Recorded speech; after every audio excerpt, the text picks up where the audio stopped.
This is how we established Joseph in the land to settle wherever he pleased. We shower our mercy on whoever we will, and we never discount the reward of the good doers. And the reward of the hereafter is far better for those who are faithful and are mindful of Allah.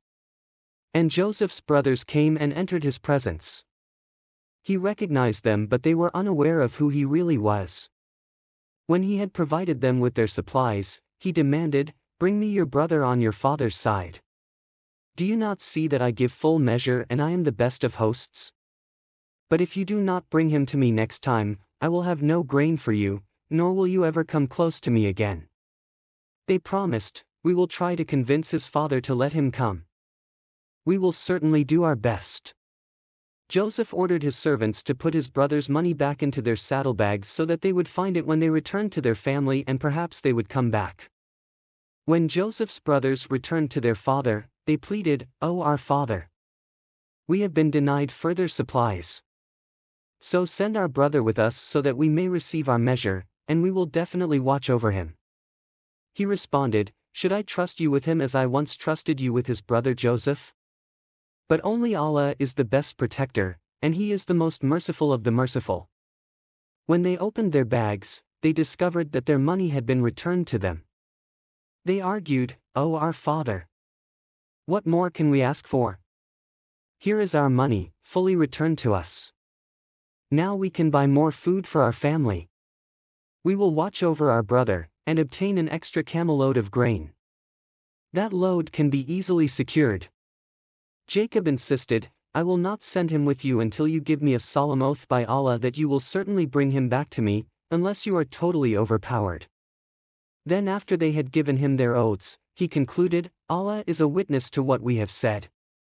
He then instructed them, "O my sons! Do not enter the city all through one gate, but through separate gates. I cannot help you against what is destined by Allah in the least. It is only Allah who decides. In Him I put my trust. And in Him let the faithful put their trust." Then when they entered as their father had instructed them, this did not help them against the will of Allah whatsoever. It was just a desire in Jacob's heart which he satisfied. He was truly blessed with great knowledge because of what we had taught him, but most people have no knowledge. When they entered Joseph's presence, he called his brother Benjamin aside, and confided to him, "I am indeed your brother Joseph. So do not feel distressed about what they have been doing." When Joseph had provided them with supplies, he slipped the royal cup into his brother's bag. Then a herald cried, "O people of the caravan! You must be thieves," they asked, turning back, "What have you lost?" The herald along with the guards replied, "We have lost the king's measuring cup. And whoever brings it will be awarded a camel load of grain. I guarantee it." Joseph's brothers replied, "By Allah! You know well that we did not come to cause trouble in the land, nor are we thieves." Joseph's men asked, "What should be the price for theft, if you are lying?" Joseph's brothers responded, "The price will be the enslavement of the one in whose bag the cup is found. That is how we punish the wrongdoers." Joseph began searching their bags before that of his brother Benjamin, then brought it out of Benjamin's bag. This is how we inspired Joseph to plan. He could not have taken his brother under the king's law, but Allah had so willed. We elevate in rank whoever we will. But above those ranking in knowledge is the one all-knowing. To distance themselves, Joseph's brothers argued, "If he has stolen, so did his full brother before." But Joseph suppressed his outrage, revealing nothing to them, and said to himself, "You are in such an evil position, and Allah knows best the truth of what you claim." They appealed, "O chief minister! He has a very old father, so take one of us instead. We surely see you as one of the good doers." Joseph responded, "Allah forbid that we should take other than the one with whom we found our property. Otherwise, we would surely be unjust." When they lost all hope in him, they spoke privately. The eldest of them said, "Do you not know that your father had taken a solemn oath by Allah from you, nor how you failed him regarding Joseph before? So I am not leaving this land until my father allows me to, or Allah decides for me. For he is the best of judges." Return to your father and say, O our father, your son committed theft. We testify only to what we know. We could not guard against the unforeseen. Ask the people of the land where we were and the caravan we traveled with. We are certainly telling the truth. He cried, No. Your souls must have tempted you to do something evil. So I am left with nothing but beautiful patience. I trust Allah will return them all to me. Surely He alone is the all-knowing, all-wise. He turned away from them, lamenting, Alas, poor Joseph. And his eyes turned white out of the grief he suppressed. They said, By Allah, you will not cease to remember Joseph until you lose your health or even your life. He replied, I complain of my anguish and sorrow only to Allah, and I know from Allah what you do not know. O my sons! Go and search diligently for Joseph and his brother. And do not lose hope in the mercy of Allah, for no one loses hope in Allah's mercy except those with no faith. When they entered Joseph's presence, they pleaded, O chief minister! We and our family have been touched with hardship, and we have brought only a few worthless coins, but please give us our supplies in full and be charitable to us. Indeed, Allah rewards the charitable. He asked, Do you remember what you did to Joseph and his brother in your ignorance? They replied in shock, Are you really Joseph? He said, I am Joseph, and here is my brother Benjamin.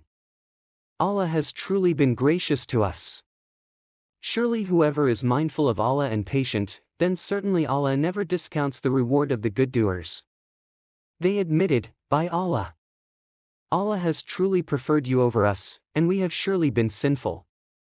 Joseph said, There is no blame on you today. May Allah forgive you. He is the most merciful of the merciful. Go with this shirt of mine and cast it over my father's face, and he will regain his sight. Then come back to me with your whole family. When the caravan departed from Egypt, their father said to those around him, You may think I am senile, but I certainly sense the smell of Joseph. They replied, By Allah, you are definitely still in your old delusion. But when the bearer of the good news arrived, he cast the shirt over Jacob's face, so he regained his sight.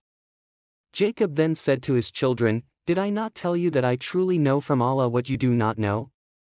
They begged, O our father, pray for the forgiveness of our sins. We have certainly been sinful. He said, I will pray to my Lord for your forgiveness. He alone is indeed the all-forgiving, most merciful. When they entered Joseph's presence, he received his parents graciously and said, Enter Egypt, Allah willing, in security. Then he raised his parents to the throne, and they all fell down in prostration to Joseph, who then said, O my dear father, this is the interpretation of my old dream. My Lord has made it come true. He was truly kind to me when he freed me from prison, and brought you all from the desert after Satan had ignited rivalry between me and my siblings. Indeed my Lord is subtle in fulfilling what he wills. Surely he alone is the all-knowing, all-wise.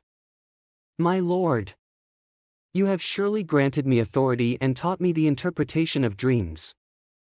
O originator of the heavens and the earth, you are my guardian in this world and the hereafter. Allow me to die as one who submits and join me with the righteous. That is from the stories of the unseen which we reveal to you, O Prophet. You were not present when they all one made up their minds, and when they plotted against Joseph. And most people will not believe, no matter how keen you are, even though you are not asking them for a reward for this Quran. It is only a reminder to the whole world. How many signs in the heavens and the earth do they pass by with indifference? And most of them do not believe in Allah without associating others with Him in worship.